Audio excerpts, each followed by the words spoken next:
आइए श्रवण करते हैं महर्षि वेद व्यास द्वारा रचित पद्म पुराण के अनुसार पद्मा एकादशी का महात्म्य।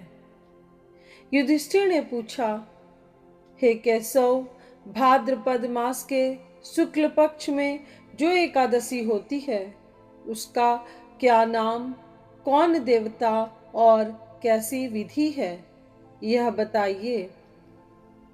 भगवान श्री कृष्ण बोले, राजन, इस विषय में मैं तुम्हें आश्चर्यजनक कथा सुनाता हूँ, जिसे ब्रह्मा जी ने महात्मा नारद से कहा था। नारद जी ने पूछा, चतुर्मुख, आपको नमस्कार है।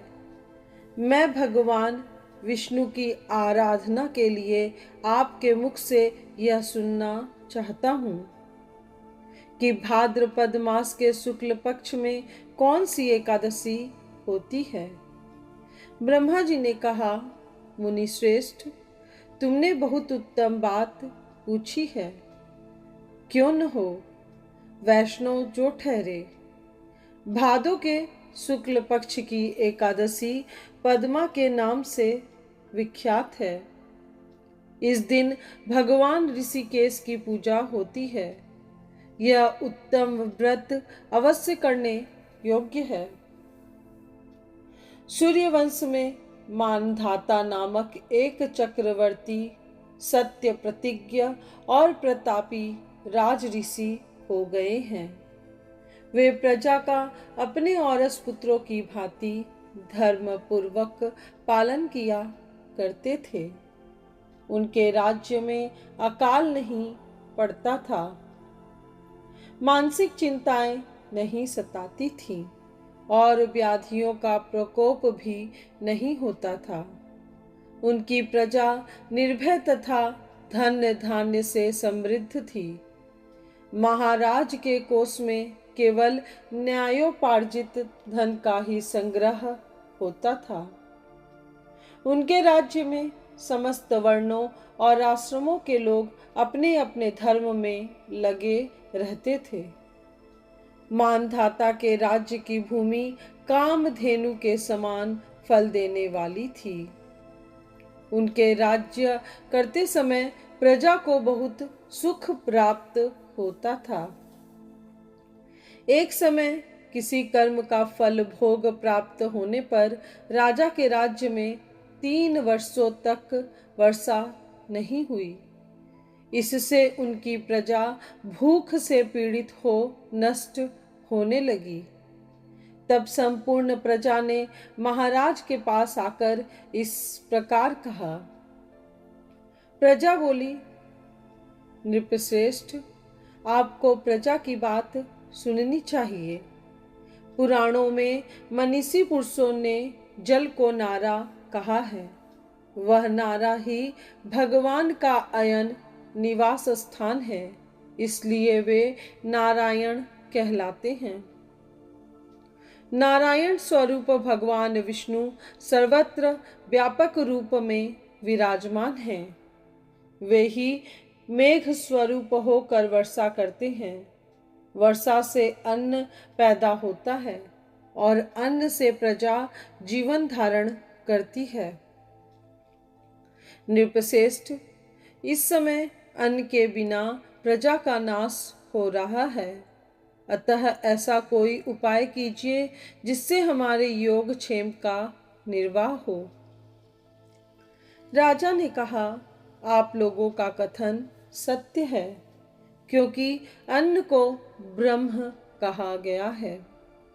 अन्न से प्राणी उत्पन्न होते हैं और अन्न से ही जगत जीवन धारण करता है।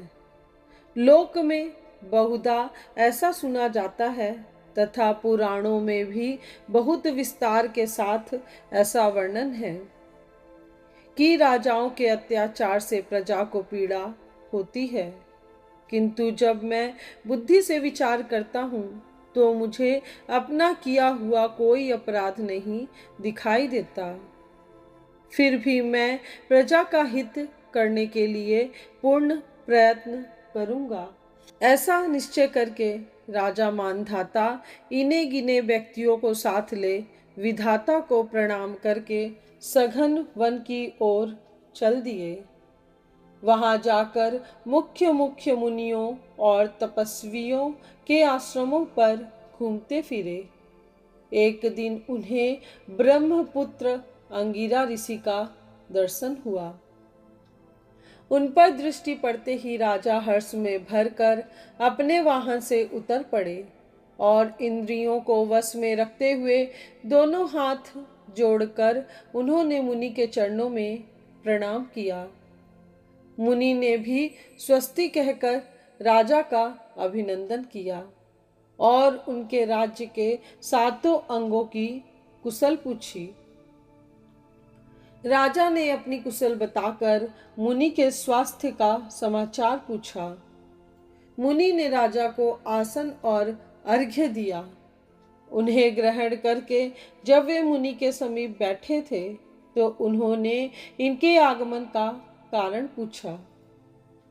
तब राजा ने कहा, भगवन, मैं धर्मानुकूल प्रणाली से पृथ्वी का पालन कर रहा था, फिर भी मेरे राज्य में वर्षा का अभाव हो गया। इसका क्या कारण है, इस बात को मैं नहीं जानता। ऋषि बोले, राजन, यह सब युगों में उत्तम सतयुग है। इसमें सब लोग परमात्मा के चिंतन में लगे रहते हैं तथा इस समय धर्म अपने चारों चरणों से युक्त है। इस युग में केवल ब्राह्मण ही तपस्वी होते हैं, दूसरे लोग नहीं। किंतु महाराज, तुम्हारे राज्य में यह शूद्र तपस्या करता है, इसी कारण मेघ पानी नहीं बरसाते। तुम इसके प्रतिकार का यत्न करो, जिससे यह अनावृष्टि का दोष शांत हो जाए। राजा ने कहा, मुनिवर, एक तो यह तपस्या में लगा है और दूसरे निरपराध है, अतः मैं इसका अनिष्ट नहीं करूंगा।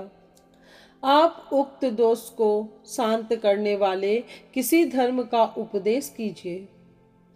ऋषि बोले, राजन, यदि ऐसी बात है तो एकादशी का व्रत करो।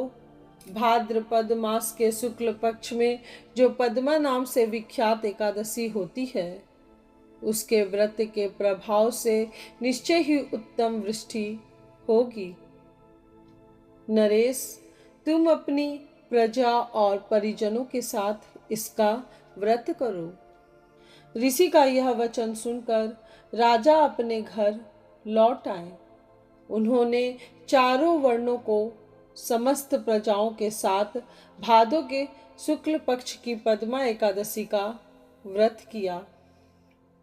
इस प्रकार व्रत करने पर मेघ पानी बरसाने लगे।